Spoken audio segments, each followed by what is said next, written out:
اور میں سیکھ بھی رہی ہوں. اسی کے ساتھ ساتھ میں نے اپنی ایجوکیشن بھی کمپلیٹ کی اور کر بھی رہی ہوں, اور اسی طرح میں نے اپنے فیشن کو اور آرٹ کو بھی سامنے لایا. اس طرح مجھے لگتا ہے کہ ہر خواتین کو اپنے ٹیلنٹ کو شو کرنا چاہیے اور اپنے ٹیلنٹ کو سامنے لانا چاہیے, نہیں کہ اسے چھپا کے رکھ دے اور کسی کے دباؤ میں آ کے. ہمیں ایسا نہیں کرنا چاہیے مجھے لگتا ہے عورتوں کے ساتھ. اس کو اپنے ٹیلنٹس کو ضرور سامنے لانا چاہیے. جہاں اور بھی ہیں. اس سلسلے میں ہمارے ساتھ آج بہت ہی ہونہار قسم کے نوجوان موجود ہیں. پہلے میرے ساتھ مائک پہ اسٹوڈیو میں موجود ہیں جی عدنان عباسی, جن کا تعلق ہوٹلنگ لائن سے ہے, اور دوسری طرف میرے ساتھ مائک پہ موجود ہیں فخر عالم صاحب, جو پوسٹ آفس میں اپنی خدمات سر انجام دے رہے ہیں. اور میرے ساتھ ایک اور ساتھی بھی یہاں پہ موجود ہیں جو کہ آج ہمارے اسٹوڈیو کے چاند بھی ہیں, کیونکہ اس لیے ہیں کہ وہ ڈسیبل ہیں اور اپنی ٹانگوں سے معذور ہیں, لیکن وہ ڈسیبل نہیں کہلائے جاتے. اس لیے نہیں کہلائے جاتے کہ وہ کہتے ہیں کہ جی کہ میں خود کو ڈسیبل نہیں تصور کرتا, اور جب کوئی بندہ خود کو ڈسیبل تصور کرنا شروع کر دیتا ہے تب وہ ڈسیبل ہوتا ہے. تو آئیے جی بڑھتے ہیں عبدالباسط کی طرف اور فخر عالم اور عدنان عباسی کی طرف. تو سب سے پہلے بڑھتے ہیں جی عبدالباسط کی طرف. تو السلام علیکم عبدالباسط. وعلیکم السلام. عبدالباسط یہ بتائیے گا کہ آپ کوئی جو بیماری ہوئی جو آپ ٹانگوں سے معذور ہیں, اور یہ کس قسم کی بیماری ہے اور یہ کس طرح ہوئی آپ کو, اس کے بارے میں تھوڑا سا بتائیے گا. مجھے بچپن میں ٹائیفائڈ ہوا تھا, اور اس ٹائیفائڈ کے بعد جب میں ہاسپٹلائز ہوا تو ڈاکٹر نے مجھے ایک غلط انجیکشن لگایا تھا جو میری پوری باڈی پہ ریکٹ ہو گیا تھا, اور میری پوری باڈی پیرالائز ہو چکی تھی. اور اس کے بعد میں مکمل طور پہ بیڈ پہ تھا, لیکن ماں نے اور میرے والد صاحب نے بہت سی قربانیاں دی میرے لیے اور بہت ہی محنت کی میرے ساتھ. اس کے بعد میں اس طرح چلنا سٹارٹ کیا میں نے, اور چلنے کے ساتھ ساتھ جو ہے اپنی ایجوکیشن جو ہے وہ پھر اسٹارٹ کی. اور میں نے اپنی سب سے بڑی بات یہ ہے کہ میں نے اپنی ایجوکیشن اسٹارٹ کی وہ نارمل اسکول میں اسٹارٹ کی. میں نے ڈسیبل اسکول میں اپنی ایجوکیشن حاصل نہیں کی, کیونکہ میری مینٹیلٹی یہ تھی کہ میں یہ تھنکنگ تھی میری کہ اگر میں ان میں جاؤں گا میرا مائنڈ جو ہے وہ کیپچر ہو جائے گا, میری تھنکنگ جو ہے وہ بہت کلوز ہو جائے گی, اور میں انہی کی طرح سوچنا شروع کر دوں گا. تو میں کچھ نیا کرنا چاہ رہا تھا. میرے جو مائنڈ میں تھا کہ میں نارمل بچوں کے ساتھ رہ کے ان کے رویوں میں ڈل کے اپنے آپ کو سامنے لانا چاہتا تھا. تو اسی لیے میں نے پوری زندگی میں نے میٹرک کی, اس کے بعد ایف ایس سی کی, اس کے بعد BCom کیا, MBA کیا, اور ابھی جو ہے میں MS کے گیٹ کی تیاری کر رہا ہوں. تو انہی سب کے سلسلہ جو تھا میں سب نارمل بچوں کے ساتھ میں نے ایجوکیشن حاصل کی, اور ایسے ٹیچرز بھی مجھے ملے جو مجھے یقین مانے کہ دوسرے بچوں سے زیادہ پریفرنس دیتے تھے مجھے. اچھا باسط یہ بتائیے گا کہ آپ نے اسکالرشپ بھی حاصل کی ایک یونیورسٹی کی, اس کے حوالے سے آپ نے پروفائل میں ریکارڈ کروایا, تو اس کے حوالے سے کیا کہیں گے؟ اسکالرشپ کس بیس پہ آپ نے لی, اور ایک ڈسیبل پرسن ہونے کے ناطے پھر بھی آپ نے اسکالرشپ حاصل کی اور اتنی اچھی یونیورسٹی میں آپ نے ایجوکیشن حاصل کی. تو ہمارے سننے والوں کو کیا میسج دیں گے کہ کیسے آپ نے اوور کم کیا اور اسکالرشپس حاصل کی؟ اچھا خرم, جب میں نے FSC کی تو FSC کے بعد میں نے پشاور یونیورسٹی میں ٹیسٹ دیا, اور ٹیسٹ میں نے کوالیفائی کر دیا. لیکن مجھے گھر سے پرمیشن نہیں مل رہی تھی کہ آپ نے پشاور یونیورسٹی میں جانا, گھر سے بہت دور ہے, کیونکہ امی بہت زیادہ سینسٹیو تھی میرے. تو کہتے تھے کہ کام سیٹس میں ایڈمیشن لو. میں نے کام سیٹس میں ان کے کہنے پہ ایڈمیشن لے لیا, لیکن میرا جو دل تھا وہ پشاور یونیورسٹی میں ہی تھا. تو جب میں نے کام سیٹس میں ایڈمیشن لیا, ٹیسٹ دیا یہاں پر بھی, تو میں میرٹ پہ 3 نمبر پہ آ گیا تھا, اور مجھے 70% اسکالرشپ مل گئی تھی. ٹھیک ہے, لیکن میری جو فیلڈ تھی وہ انجینئرنگ تھی, اور میں یہاں پہ آ کے کمپیوٹر سائنس میں ایڈمیشن لیا میں نے. تو میں ڈوئل مائنڈیڈ ہوا تھا, تو مجھے سمجھ نہیں آ رہی تھی کدھر جاؤں. تو میں نے گھر میں صاحب بتا دیا تھا کہ میں نے جب میرا دل کرے گا میں یہاں سے چھوڑ دینا ہے. ٹھیک ہے, تو پھر کچھ ایسے حالات کریٹ ہوئے 2-3 سیمسٹر کے بعد. میرا GPA اچھا جا رہا تھا, فیملی میں فائنینشیل مسئلہ پیدا ہوا, اور اس مسئلے کے بعد مجھے چھوڑنا پڑا وہاں سے. اور جب یہ مسئلہ کریٹ ہوا تو میں جو ڈائریکٹر صاحب تھے کام سیٹس کے, ان کے پاس میں گیا بھی تھا. میں نے کہا یہ دیکھیں میرا ریکارڈ چیک کریں 3 سیمسٹر کا, میرا GPA 3.12 جا رہا ہے, اور فیملی فائنینشیل مسئلے کی وجہ سے مجھے اب اپنی جو ایجوکیشن ہے وہ ڈسکنٹینیو کرنی پڑ رہی, تو آپ پلیز میری کچھ ہیلپ کریں. تو انہوں نے صاف انکار دیا کہ نہیں کچھ بھی نہیں ہو سکتا آپ کے ساتھ, سوری. باسط آپ یہ بتائیے گا کہ جب آپ ایک نارمل پرسن کو دیکھتے ہیں, نارمل لوگوں کو دیکھتے ہیں, تو کیا آپ کے دل کے اندر کوئی حسرت یا کچھ اس طرح کی خواہش پیدا ہوتی ہے؟ خرم, ابھی تک تو کوئی خواہش نہیں پیدا ہوئی, کیونکہ میں نے خواہش پیدا جو بھی میرے دل میں خواہش پیدا ہوتی ہے میں اس کو پورا کر لیتا ہوں, چاہے وہ کھیلنے کے حوالے سے ہو, چاہے وہ انجوائمنٹ کے حوالے سے ہو. ٹھیک ہے, کوئی بھی خواہش میرے دل میں پیدا ہوتی ہے. اور ماشاء اللہ میرے دوست وغیرہ اتنی کمپنی اچھی ہے میری, جیسے آپ. ٹھیک ہے, تو میں کسی بھی فیلڈ میں جب جاتا ہوں, یا کھیل کا ہو یا انجوائمنٹ کا ہو, تو انشاءاللہ وہ میں اپنے آپ کو نارمل تصور کرتا ہوں. اچھا باسط کبھی ایسے ہوا ہے کہ زندگی میں آپ کو کچھ ایسے لوگ بھی دیکھیں، جیسے آپ نے بتایا کہ آپ کے ساتھ اچھے لوگ ہیں، اچھے دوست ہیں آپ کے، کچھ برے لوگ بھی ہوتے ہیں، بلکہ برے نہیں ہوتے، ان کی تھوڑی سی ذہنیت ایسی ہوتی ہے، یا ان کے پاس تعلیم نہیں ہوتی اتنی، یا اس طرح کا ان کا مینٹل کیلیبر اتنا نہیں ہوتا، تو کبھی آپ کو کسی نے ڈیگریڈ کیا ہو یا کبھی آپ کو کسی نے پیچھے لے کے جانے کی کوشش کی ہو؟ خرم ایک مرتبہ ایسے ہی ہوا تھا، میں کالج میں تھا تو ڈگری 2 کالج میں تھا، تو ڈفرینس ہمارے مین گیٹ سے جو بلڈنگ تک ڈفرینس ہے وہ بہت زیادہ ہے، آپ گئے ہوں گے، آپ نے دیکھا ہوگا، تو وہاں سے چل کے جانے میں تقریباً 15-20 منٹ لگتے ہیں ہمارے جانے میں. وہاں پہ ایک ٹیچر تھے، تو میں تھوڑا فرسٹ پیریڈ میں لیٹ ہو گیا تھا، ٹھیک ہے، تو جو ہی میں کلاس میں انٹر ہوا تو انہوں نے مجھے ڈانٹنا شروع کر دیا، تم لیٹ ہو گئے یہ وہ. میں نے کہا سر اس طرح میں فاصلہ زیادہ ہے، چلنے میں ٹائم زیادہ لگتا ہے نارمل بندے سے. کہتے ہیں نہیں تم جو ہے مرضی ہے جو کو مرضی کرو، لیکن ٹائم پہ آنا ہے میرے پیریڈ میں. تو مجھے تھوڑا سا محسوس ہوا کہ یار کچھ تو انہیں خیال کرنا چاہیے ہمارا. یہ کاش میں نارمل ہوتا تو میں جلدی پہنچ جاتا وہاں پہ، ٹھیک ہے. وہاں پہ کثرت پیدا ہوئی تھی، ٹھیک ہے، لیکن اس کے علاوہ پھر اپنا مائنڈ ایسا سیٹ اپ کر لیا میں نے کہ میں نے اپنے آپ کو نارمل تصور کرنا شروع کر دیا. ڈسیبلٹی کو میں نے کبھی بھی اپنے کسی بھی کام میں آڑے نہیں آنے دیا. تو آپ سننے والوں کو کیا کہیں گے جو ڈسیبل لوگ ہیں؟ پہلے ان کو بتا دیں کہ ان کو کامیاب زندگی گزارنے کے لیے ان کو کیا کیا کرنا چاہیے، اور پھر اس کے بعد ہمارے ان سننے والوں کو بتا دیں جو نارمل لوگ ہیں ان کا بیہیویئر ڈسیبل لوگوں کے ساتھ کیسا ہونا چاہیے. بالکل. سب سے پہلے جو ڈسیبل تو میں نہیں بولوں گا، میں اسپیشل لوگ بولوں گا، کیونکہ ڈسیبل بول کے ہماری توہین کرنے کے برابر ہوگی یہ بات، ٹھیک ہے. تو یہ اسپیشل بچے ہیں، سب سے پہلے تو انہیں اپنے گھر سے باہر نکلیں اور ایجوکیشن کی طرف جائیں، کیونکہ ہمارے ماحول میں یہ چیز تصور کی جاتی ہے کہ جب اسپیشل بچہ ہوگا، معذور بچہ ہوگا، ٹھیک ہے، یا تو وہ درزی کا کام کرے گا یا وہ موچی کا کام کرے گا. اس کے علاوہ کوئی مینٹلٹی دوسری تیسری چیز ان میں نہیں پائی جاتی. جو نارمل لوگ ہوتے ہیں ان کی تھنکنگ یہ ہوتی ہے، ٹھیک ہے. لیکن میں انہیں یہ مشورہ دوں گا، سب سے بیسٹ فیلڈ جو ہے ہماری ایجوکیشن کی ہے، جہاں پہ ہمیں سب سے زیادہ رسپیکٹ ملتی ہے. اور ہم یقین مانیں، میں ٹیچنگ کرتا ہوں اور میرے اتنے اسٹوڈنٹ ہیں اور اتنی رسپیکٹ کرتے ہیں میرے دل سے کہ یقین مانیں بس میں کہتا ہوں کہ بس دنیا ہی میرے لیے جنت ہے. بہت شکریہ باسط. اور کیا میسج دیں گے اپنے جو ہمارے سننے والے ہیں جو نارمل لوگ ہیں، ان کا بیہیویئر ڈسیبل لوگوں کے ساتھ کیسا ہونا چاہیے؟ دیکھیں جی، جو نارمل لوگ ہیں ان کا بیہیویئر ہمارے ساتھ، ہم بھی انسان ہیں، اللہ پاک نے ہم کو بھی پیدا کیا، آپ کو بھی پیدا کیا، ہمارے بھی وہی رائٹس ہیں جو آپ کے رائٹس ہیں، ٹھیک ہے. اگر ہم آپ کو رسپیکٹ دیتے ہیں تو آپ کا بھی حق بنتا ہے کہ ہمیں رسپیکٹ دیں، ٹھیک ہے. یہ ڈسیبلٹی ہے کچھ بھی نہیں، صرف ایک مائنڈ سیٹ اپ ہے جو نارمل لوگوں کے دماغ میں ہے کہ ہمیں وہ ڈسیبل بنا دیتے ہیں، جس کی وجہ سے واقعی ہم ڈسیبل اپنے آپ کو ماننا شروع کر دیتے ہیں. بہت شکریہ باسط. باسط کا کہنا تھا جی کہ اپنے آپ کو ڈسیبل نہ سمجھیں، اور جب تک آپ اپنے آپ کو ڈسیبل نہیں سمجھیں گے آپ ڈسیبل نہیں ہوں گے اور اسپیشل لوگ ہوں گے. اور بالکل جی، یہ اسپیشل لوگ ہیں، ان کو اسپیشل کیئر کی ضرورت ہے. تو جتنے بھی سننے والے مجھے لوگ سن رہے ہیں جس وقت، جو نارمل لوگ ہیں جی، ان کی اسپیشل کیئر کریں، ان کا اسپیشل خیال رکھیں. یہ آپ کے ہی بھائی ہیں اور آپ کے ہی اپنے ہیں. اب جی بڑھیں گے اپنے نیکسٹ پارٹیسپینٹ کی طرف. میرے ساتھ فخر عالم صاحب ہیں جنہوں نے 30 سال اپنے پاکستان پوسٹ کو دیے ہیں. ان سے بات چیت کرتے ہیں اور پاکستان پوسٹ کے حوالے سے جانتے ہیں. السلام علیکم فخر عالم صاحب. وعلیکم السلام. خرم صاحب کیا حال ہے؟ ٹھیک ہیں، خیریت سے؟ اللہ کرم. فخر عالم صاحب یہ بتا دیجئے کہ پوسٹ آفس سے آپ کا تعلق کیسے بنا اور پوسٹ آفس کو کس نظر سے آپ دیکھتے ہیں؟ یہ میری خوش قسمتی ہے کہ اللہ نے مجھے اتنے دیانتدار محکمے سے وابستہ کیا، کیونکہ پوسٹ آفس کا آپ کو جانتے ہیں کہ اس کا نصب العین جو ہے وہ خدمت، دیانت، امانت ہے نا. تو میری خوش قسمتی ہے کہ اللہ پاک نے مجھے اس سے جوڑا ہوا ہے ابھی تک.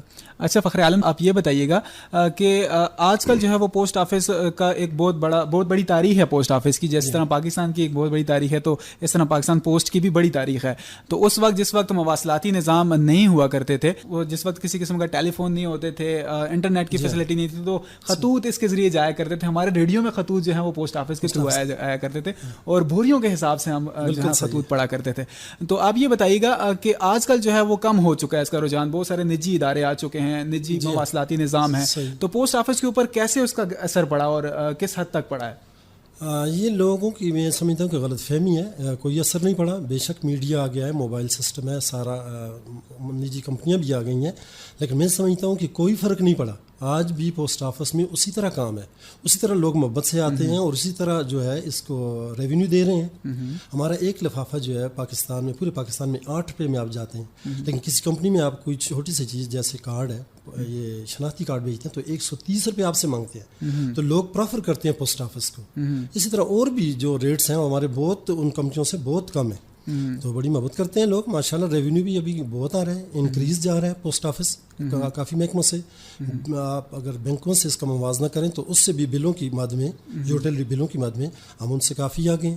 اچھا فخر عالم صاحب یہ بتائیے گا کہ آپ نے جو پوسٹ آفس کو کیسے دیکھتے ہیں کہ اس نے بھی ترقی کی ہے وقت کے ساتھ ساتھ, یا وہی پرانے رسم و رواج جو تھے پہلے پوسٹ آفس کے تھے وہی ابھی تک موجود ہیں, یا وقت کے ساتھ ساتھ اس نے بھی ترقی کی ہے؟ نہیں, بہت ترقی کی ہے خرم. یہ ہماری یہ موریں جو ہے نا پرانی دیکھ کر یہ بات نہ کریں. پوسٹ آفس نے بہت ہی جو ہے نا انکریز کی ہے. آپ بڑے شہروں میں دیکھیں, رورل ایریا کی بات آپ نہ کریں. اچھا آپ یہ بتائیے گا کہ جو نئی سروسز پوسٹ آفس کے اندر رہی ہیں جو لوگوں کو فیسیلیٹیٹ کر رہے ہیں, تو کون کون سی ایسی سروسز ہیں جو ابھی نہیں آئی ہیں پوسٹ آفس میں؟ جی, وہ ان میں ہے U M S service, urgent mail service ہے, ایف ایم او, یہ بھی فیکس منی آرڈر ہے. آپ ادھر سے لکھیں گے تو ادھر 1 منٹ میں دوسرے شہر میں مل جائے گا. تو ویسٹرن یونین کے پیسے جو آپ بینکوں سے لیتے ہیں وہ پوسٹ آفس سے بھی لے سکتے ہیں. اور کئی سروس الیکٹرانکس منی آرڈر جو ہے وہ بھی اس پوسٹ آفس میں آ گئے. اس طرح کی کافی سروسز ہیں پوسٹ آفس نے جو شروع کی ہیں.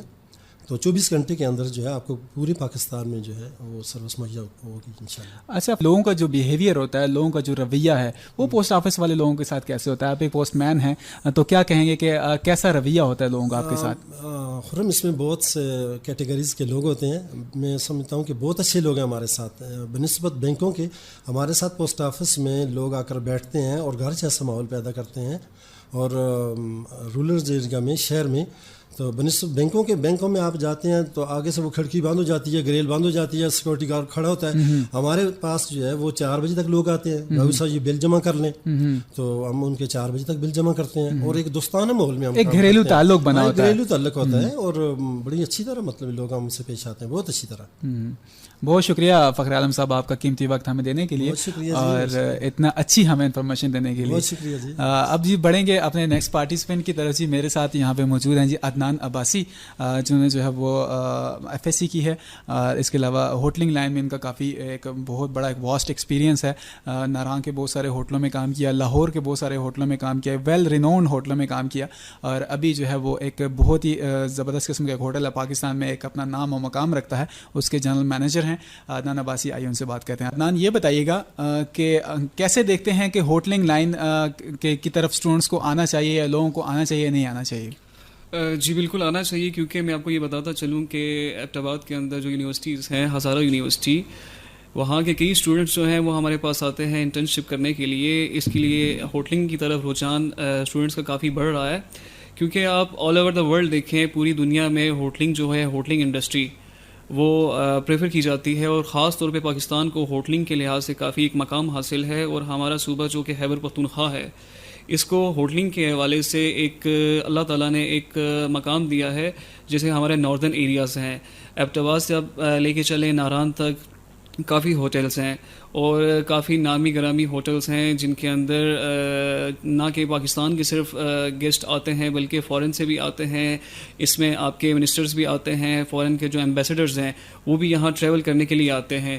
اور اس میں آپ کو یہ بھی بتاتا چلوں کہ ہوٹلنگ لائن ہمارے لیے کیوں اتنی امپورٹنٹ ہے. اس لیے امپورٹنٹ ہے کہ ہماری جو سورس آف انکم ہے وہ ٹورزم ہے. ایبٹ آباد کے اندر یا ناران کے اندر کوئی بھی ایسی انڈسٹری نہیں ہے جس میں جا کے اسٹوڈنٹ جو ہیں وہ انٹرنشپ کر سکیں, جابس وغیرہ کر سکیں. ہوٹلنگ لائن ایک ایسی انڈسٹری ہے جو کہ ناردرن ایریاز کو بہت سارا ریونیو دیتی ہے, اور مجھے خوشی ہوتی ہے کہ یہاں پہ میرے پاس ایسے گیسٹ آتے ہیں جو کہ ایبٹ آباد سے بہت زیادہ پیار کرتے ہیں. اور ہوٹلنگ کے حوالے سے میں ایک اور بات آپ کو بتاتا چلوں کہ ہمارے ہاں ہوٹلنگ کو کچھ لوگ جو ہیں وہ تصور کرتے ہیں کہ یہ ایک بیڈ آئیڈیا ہے, ٹھیک ہے, تو میں ان کی بات سے بالکل بھی اتفاق نہیں کرتا. تو میں تمام تر اس آپ کے پروگرام کے تھرو یہ میسج کنوے کرنا چاہتا ہوں کہ آپ آئیے, ہوٹلنگ لائن کی طرف بڑھیے, اور جو انویسٹرز ہیں میں ان کو کہوں گا کہ وہ ان ایریاز میں ہوٹلنگ کے حوالے سے بہت سارا کام کریں, تاکہ جتنے بھی اسٹوڈنٹ انٹرنشپ کر رہے ہیں ڈفرینٹ یونیورسٹیز سے وہ یہیں جاب کریں.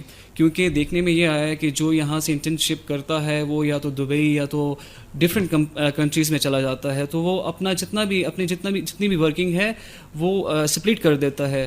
تو میری یہ سب سے ریکویسٹ ہے کہ پاکستان کے اندر آپ کام کیجئے, کیونکہ اگر آپ دیکھا جائے تو ناردرن ایریاز میں جب سیزن ہوتا ہے تو یہاں پہ ہوٹلنگ کی تعداد